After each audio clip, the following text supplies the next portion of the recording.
One of the hardest things a man will ever do is admit that someone he cares about no longer feels the same. And yet, that moment of honesty is the exact thing that starts your healing. You can't emotionally detach from a woman if you're still living in denial of how she truly feels. It's like trying to let go of a rope while convincing yourself you're still climbing it. It doesn't work. The grip is tight, the friction burns, and all you do is get stuck in emotional limbo. So the first and most powerful step is to get radically honest with yourself. She's no longer invested. She's no longer present in the way she used to be emotionally, mentally, or even physically. You've seen the signs. You've felt the energy shift, the late replies, the conversations that go nowhere, the lack of curiosity about your life.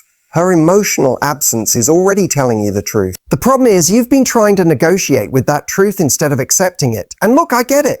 The idea of saying to yourself, she doesn't care anymore, hurts. It bruises the ego. It confuses the heart. Especially when the history between you two holds memories, intimacy, shared laughter, and moments where it did feel real.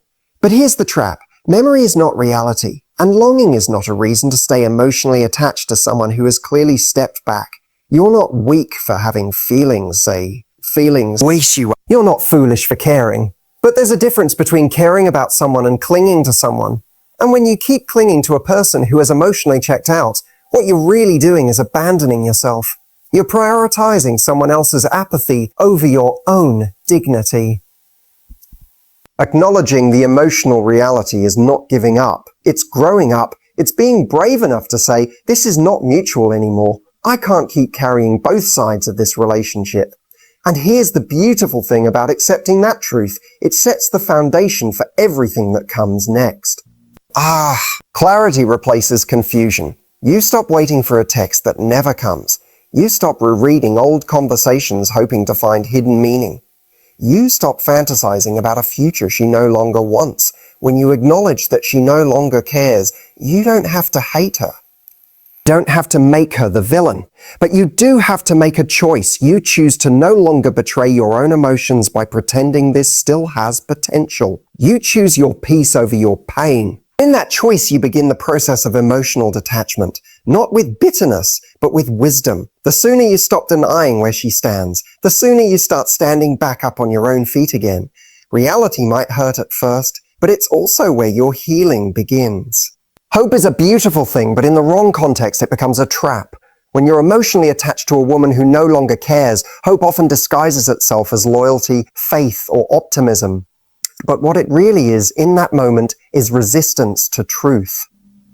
You tell yourself, maybe she's just going through something, or maybe if I give her more time, she'll come back around.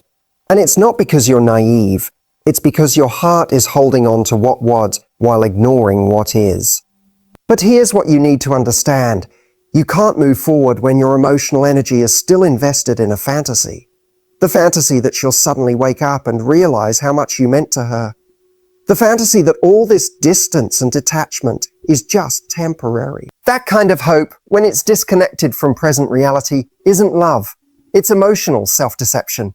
The most dangerous part about false hope is that it creates emotional inertia. You stay in place, emotionally paralyzed, always waiting for the next sign, the next message, the next moment that might change things. And every time she gives you a crumb of attention, that hope gets reignited. But it never leads anywhere meaningful. You're not building a relationship, you're surviving on scraps. That's why emotional detachment doesn't begin with bitterness, it begins with truth. You have to look at the situation, not with the eyes of who you wish she was, but with the clarity of who she's showing herself to be right now.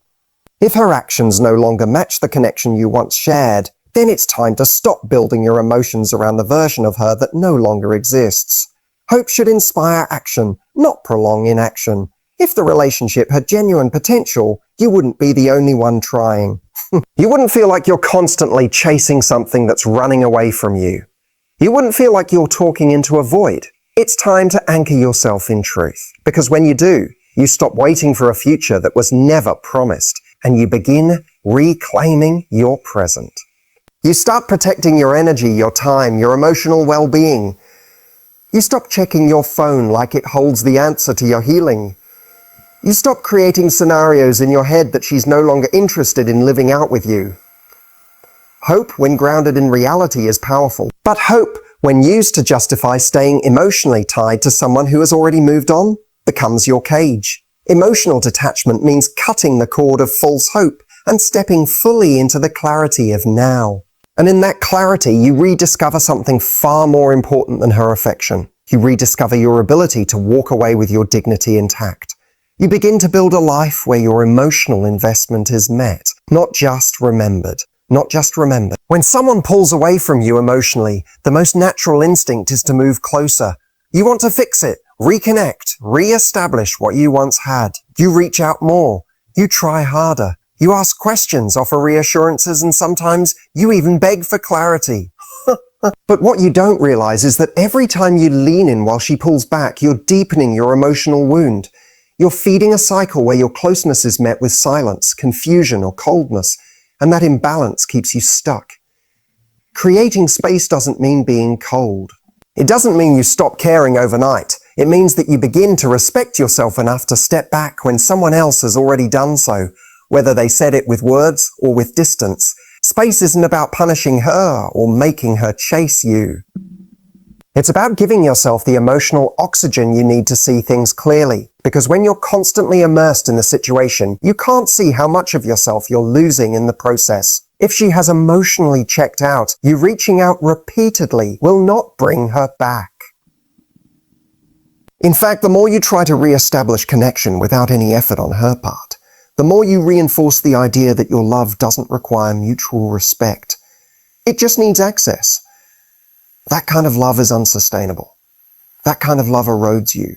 Creating space is also how you reclaim your emotional balance. It removes you from the influence of her mood, her inconsistencies, her attention, or lack thereof.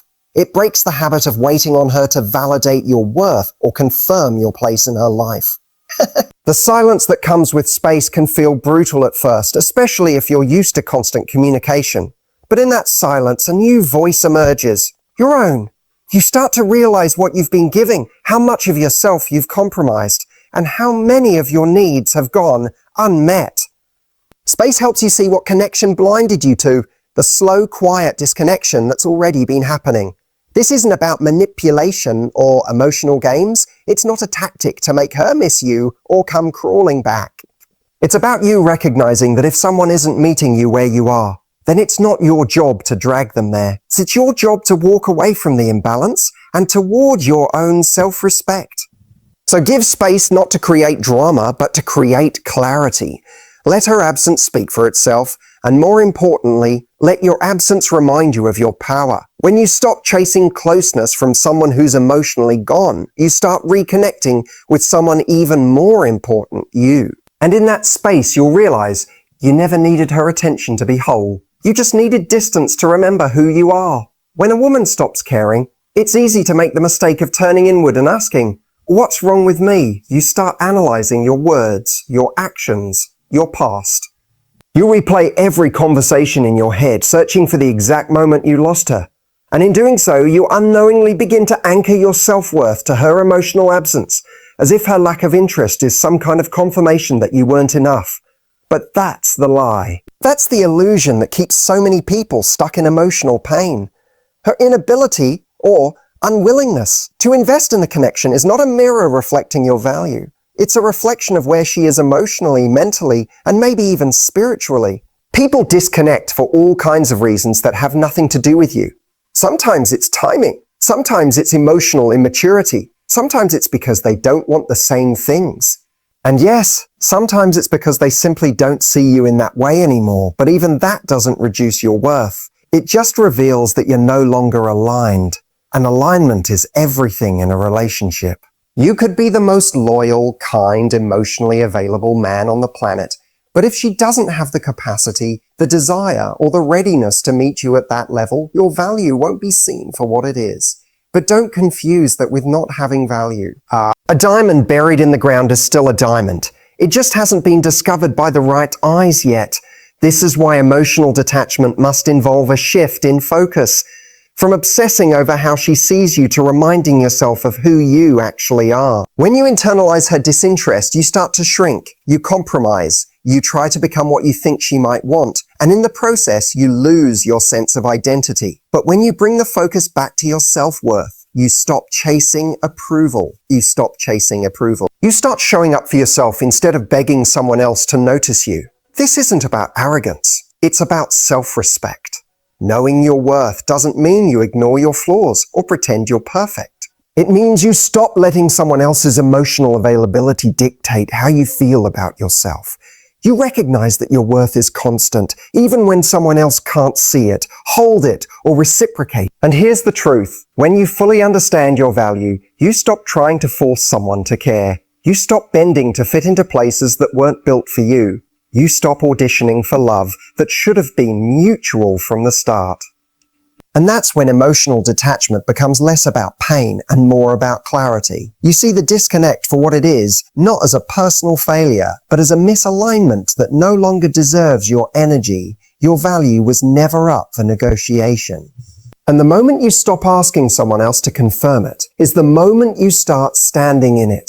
One of the most deceptive things that keeps people emotionally attached to someone who no longer cares is the presence of breadcrumbs, those small, inconsistent, and often meaningless signs of attention that keep your hope alive. A random message, a like on your photo, a vague "he miss you" text that isn't followed by any real effort. These little moments feel significant when you're emotionally invested. You start analyzing them, holding onto them, and assigning them more meaning than they actually carry. But here's the truth. Breadcrumbs are not commitment. They're not love. They're not clarity. They are just enough to keep you hanging on without giving you anything substantial to hold on to. And if you're not careful, you'll spend weeks, months, even years waiting for those breadcrumbs to turn into something more. But they won't. Because someone who truly cares about you doesn't give you crumbs. They bring you to the table. When someone gives you mixed signals, what they're really doing is protecting their own comfort while keeping access to yours. They don't want to lose you completely, but they're not willing to show up for you fully either. And if you respond to those breadcrumbs with emotional energy, if you reply immediately, overthink their meaning, or shift your behavior based on them, you reinforce the idea that they can have your emotional presence without offering anything in return. This creates an unhealthy emotional loop. You feel rejected, then you get a small dose of attention, and suddenly you feel hopeful again. You interpret that little message as a sign that she still cares. But nothing actually changes. You're still in the same position, investing in someone who is not investing in you. Those breadcrumbs are just that, fragments. They're not proof of love. They're proof of just enough effort to keep you from moving on. Detaching emotionally means recognizing this pattern and choosing to break it. It means not replying to the 1 a.m. "Hey stranger" text. It means not interpreting an Instagram like as a sign she's coming back. It means being strong enough to say, "If you want me in your life, show me through your actions. If not, I'm not going to keep pretending this means something it doesn't." When you stop following breadcrumbs, you start demanding the full meal, the real connection, the consistency, the mutual effort. And if she's not willing to give that, then you walk. Not out of bitterness, but out of self-respect. Your emotional energy is sacred. It's not something to be rationed out to people who only show up when it's convenient for them. You deserve more than crumbs. You deserve someone who's all in, not someone who tosses a little bit of attention your way when they're bored, lonely, or need validation. Stop chasing mixed signals. Stop assigning value to inconsistency. Let the breadcrumbs go so you can finally be free to find something real. Your emotions are not your enemy. They are your teachers. But when you're emotionally attached to someone who no longer cares, your emotions can feel overwhelming, unpredictable, and even irrational. One moment you're angry, the next you're hopeful, then suddenly you're sad and nostalgic. And it all makes you feel out of control, like you're being dragged through a storm with no anchor. The reason so many people struggle to emotionally detach is because they try to suppress these feelings instead of confronting them. They numb themselves. They distract themselves with work, with other people, with social media. Or worse, they shame themselves for feeling anything at all. Why am I still thinking about her? Or why can't I just move on? But suppressing emotion doesn't eliminate it. It just buries it deeper. And what you bury doesn't disappear. It festers. Emotional detachment isn't about being emotionless. It's about giving yourself permission to feel so you can heal. That means sitting with your sadness, naming your anger, acknowledging your disappointment. It's recognizing that your pain is not a sign of weakness, but a sign that something important to you has shifted, ended, or been lost. And it's okay to grieve that. Allow yourself the space to express. Journal your thoughts, no matter how messy they are. Speak to a friend who won't judge you. Cry if you need to. Letting the emotion out is not only healthy, it's essential, because only when you feel the emotion fully can you begin to release it. You can't let go of something you refuse to admit is there. But here's the key. While you honor your emotions, you don't let them dictate your actions. Feeling sadness doesn't mean you text her. Feeling anger doesn't mean you lash out. Emotional maturity is about feeling deeply without acting destructively. You learn to say, yes, I feel this, but I choose not to respond to it in a way that reattaches me to what's already gone. Processing emotions also means accepting their impermanence. No feeling, no matter how strong, lasts forever.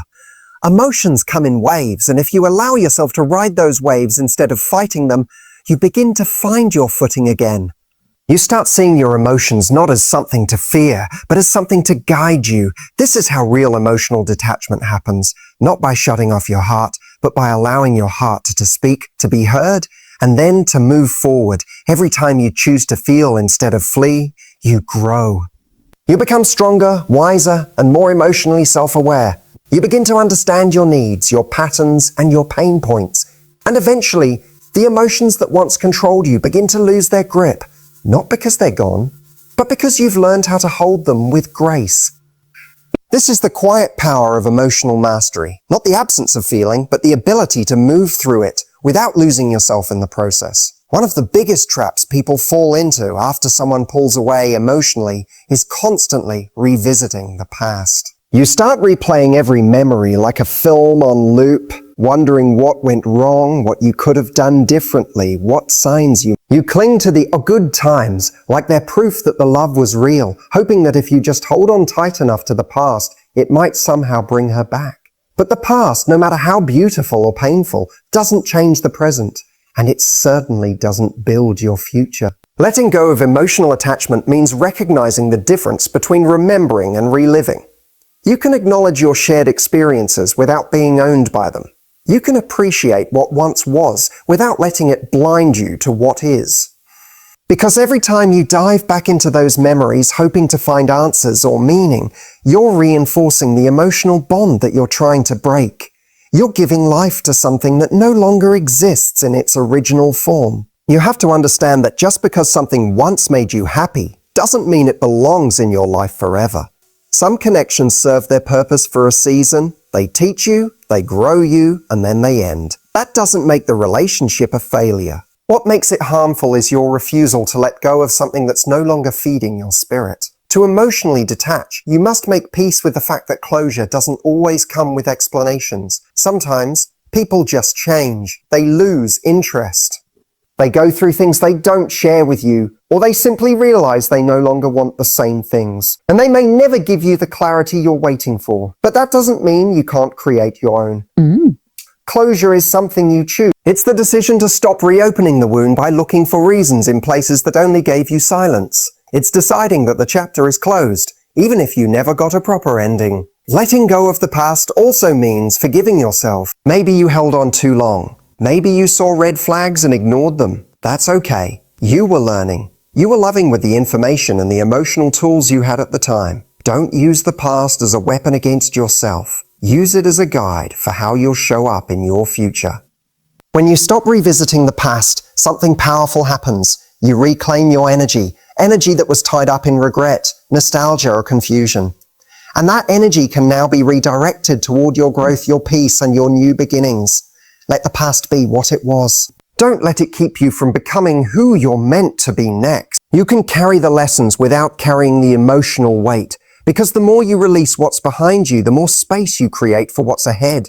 Detaching from someone who no longer cares isn't just about walking away physically. It's about learning to redirect your attention. Emotional attachment thrives when your focus is consumed by one person.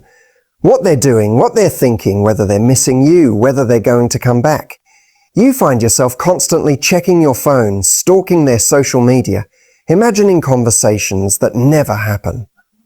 This obsession doesn't keep you connected. It keeps you stuck, and the only way to break free is to take that same energy and reinvest it into yourself. Redirection isn't about distraction.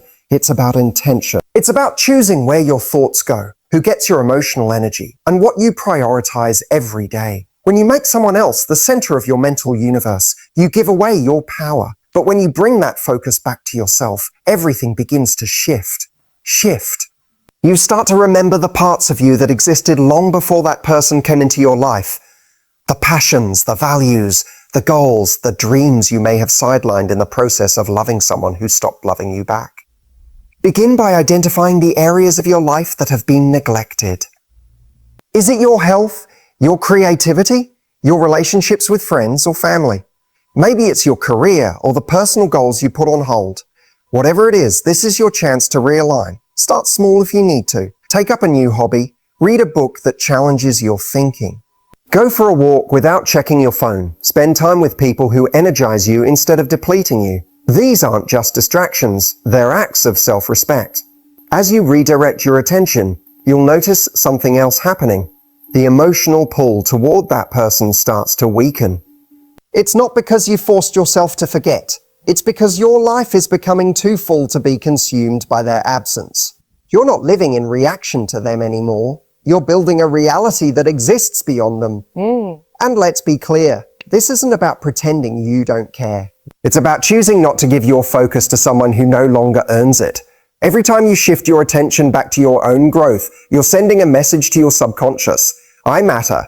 My time matters. My healing matters more than their silence. That's powerful. You'll have moments where your thoughts wander back. That's okay. But your job isn't to never think about them again. Your job is to notice when your mind drifts there and gently bring it back to you. Like training a muscle, this takes practice. But with time, your focus becomes a tool for freedom, not a chain that keeps you tethered. You can't control how someone else shows up, but you can control where your energy goes. Redirect your focus, and you'll begin to rebuild the most important connection you'll ever have, the one with yourself. Emotional detachment becomes real and lasting when it's reinforced by consistent boundaries. One of the reasons people stay emotionally stuck is because they keep the doors open. Physically, digitally, and mentally. You might still respond to her late night texts, still follow her on social media, still talk to mutual friends hoping to hear something about her. You keep leaving these windows cracked open just in case she decides to come back. But that just in case is the reason you're not healing. Boundaries are not walls to keep people out. They are doors that you learn to close when someone has shown they no longer want to walk through them. And once someone has stopped showing up emotionally, once they've withdrawn their care, their presence, their intention, you owe it to yourself to stop offering them the same access they had when they did care. This might mean unfollowing or muting them on social media, not out of spite, but out of sanity. If seeing their updates or stories brings you pain, confusion, or false hope, then protecting your peace must take priority. Emotional detachment requires a clean, emotional environment, not one that constantly triggers old wounds or rekindles dead hope. It might also mean being honest with yourself about communication. Just because she texts you doesn't mean you have to respond. Just because she reaches out doesn't mean she's earned the right to re-enter your emotional world. Boundaries remind both you and her that access to you is not unconditional. It's earned, mutual, and built on respect. When that respect is gone, the access must change too. The hardest part of setting boundaries is often the internal conflict that comes with them. You might fear looking cold. You might feel guilty. But what's more damaging than looking cold to someone else is burning yourself out trying to stay warm for someone who left you in the cold. Emotional self-respect means choosing your long-term mental clarity over short-term emotional comfort. Boundaries also need to extend to your own mind. You have to catch yourself in the moments when you're fantasizing about her return or mentally rehearsing conversations that will never happen. Setting internal boundaries means saying, I'm not going to spend my time imagining a version of this person that no longer exists. You stop romanticizing the connection and start grounding yourself in the truth. She is not here, she is not showing up, and that is all you need to know. When you enforce boundaries, you shift the power dynamic back into your hands, not to control someone else, but to take responsibility for your emotional space. You are no longer waiting for her to respect you. You are choosing to respect yourself. That's what true detachment looks like. Not indifference, but self-preservation. And here's what's beautiful. The more you respect your boundaries, the more peace you create. Not because the pain is gone instantly, but because you finally stop reopening the wound.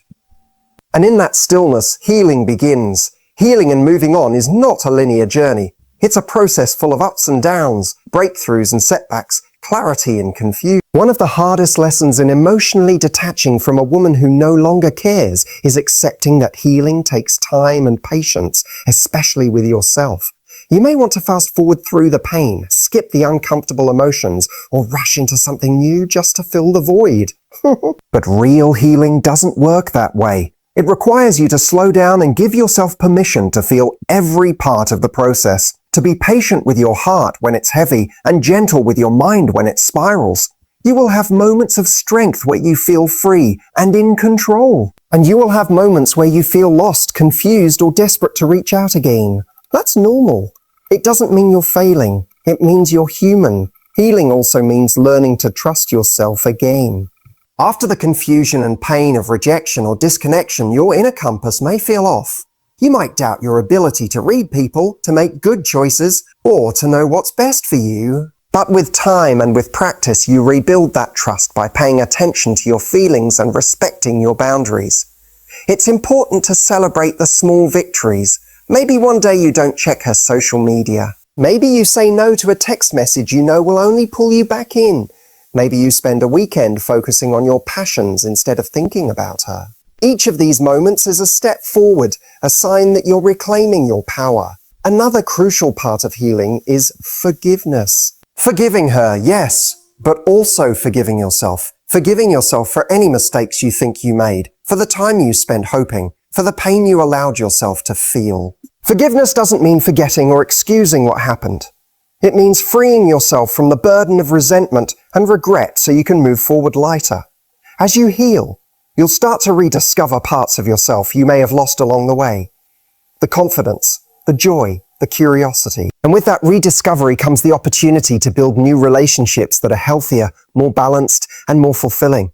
Remember, healing is not a race. It's a journey of self-discovery and growth. And every step you take, no matter how small, is progress. Be patient with yourself, trust the process, and know that one day the pain will no longer define you.